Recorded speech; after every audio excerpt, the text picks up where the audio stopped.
Hello，大家好，我是飞行专家王机长，欢迎收看本期的航空史专讲。今天带给大家的是航空史上一个著名的离谱事件——帕多之推的专题讲解。帕多之推事件发生在越南战争期间，相信很多人都听过一句顺口溜，叫“河内上空战火飘，我比鬼怪飞得高”。这里说的鬼怪就是 F4战斗机，鬼怪是 F4战斗机的代号。这款飞机也是上演帕多之推的机型。1967年3月10日，这天是天气晴朗，阳光灿烂。不过，美国空军帕多上尉和阿曼上尉所属部队呢，接到了不那么灿烂的任务，要求他们前往河内以北约30公里处的一家钢厂，掩护友军行动以及空袭。这任务其实很早就有了，不过因为天气原因一直没法完成。这天终于天晴了，所以各位也是非常的激动。这俩哥们儿就开着 F4和另外俩队友在乌汶泰国皇家空军基地起飞了。不过对于他们来说，遗憾的是呢，越南人民也已经做好了充分的准备。河内这个地方毕竟是个重要城市，这里拥有非常强悍的防空系统，管你什么鬼怪还是妖怪，过来通通给你打坏。就这样，四架鬼怪在对他们热烈欢迎的炮火中奋力飞行。不幸的是，阿曼和另一个队友都没镇住这样的欢迎，双双挨了打。最初问题并不大，于是他们决定继续向目标飞行。不过在钢厂投下了炸弹之后，有几架美国飞机还是被当场击落，帕多和阿曼以及队友也是再次被击中。但这回情况就不妙了，帕多的飞机问题暂时不算太大，虽然也漏油了，但阿曼的飞机更完蛋，正在快速失去燃料。最初他们计划飞往空中加油机进行加油，但很快就发现以阿曼的耗油速度，飞机根本撑不过去。此时一个悲观的想法在阿曼心中出现，他认为此时已经不得不跳伞，尽管下面还是敌方的领土。帕多制止了阿曼，并带领队友上升到2万英尺的高度。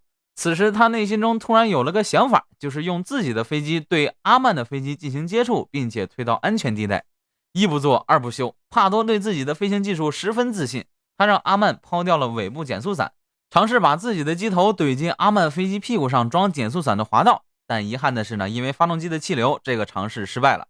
随后，帕多飞到阿曼的后下方，让阿曼放下航母轴线用的尾钩，并且关闭发动机，尝试直接使用挡风玻璃抵住阿曼的尾钩，来推动对方的飞机保持飞行。这个方法真的奏效了，迅速降低了下降率。但是呢，毕竟这是俩飞机在天上飞，稍微来阵风或者手一抖，都会让两架飞机脱离接触或者撞破挡风玻璃。每15秒到30秒，尾钩就会从挡风玻璃上滑落，但帕多还是凭借高超的飞行技术重新怼上去。就这样，他成功的阻止了阿曼的继续下降。不过最终挡风玻璃还是没撑住，咔嚓一下就裂了，而且帕多的一台发动机也过热着火了。不过帕多仍然使用单侧的发动机，继续冒着巨大的风险推动阿曼的飞机。他不再持续与其接触，而是隔一段推一下，因为毕竟风挡已经裂了，要是彻底破了那就完蛋。又持续了10多分钟，帕多的燃油也已耗尽。此时呢，帕多以推动阿曼的飞机飞行了将近142公里。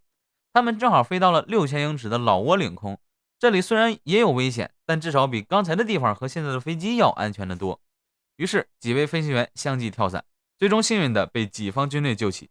帕多以自己的勇气和坚韧完成了航空史上的壮举，但美国空军的领导层一开始只知道，这个小队又摔了好几架飞机。众所周知啊，装备精良的美国空军在越南战争可以说是打得一塌糊涂，他们对过高的战斗损失十分敏感。所以最初并没有赞扬帕多勇救队友的行为，而是谴责他们没保住 F4战斗机。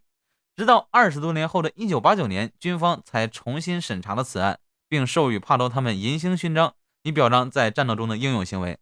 好的，那这就是我们本期视频的全部内容了。如果你喜欢的话，可以点赞订阅并开启推送，这样就不会错过我的其他影片了。这里是飞行专家王机长，那我们下期再见。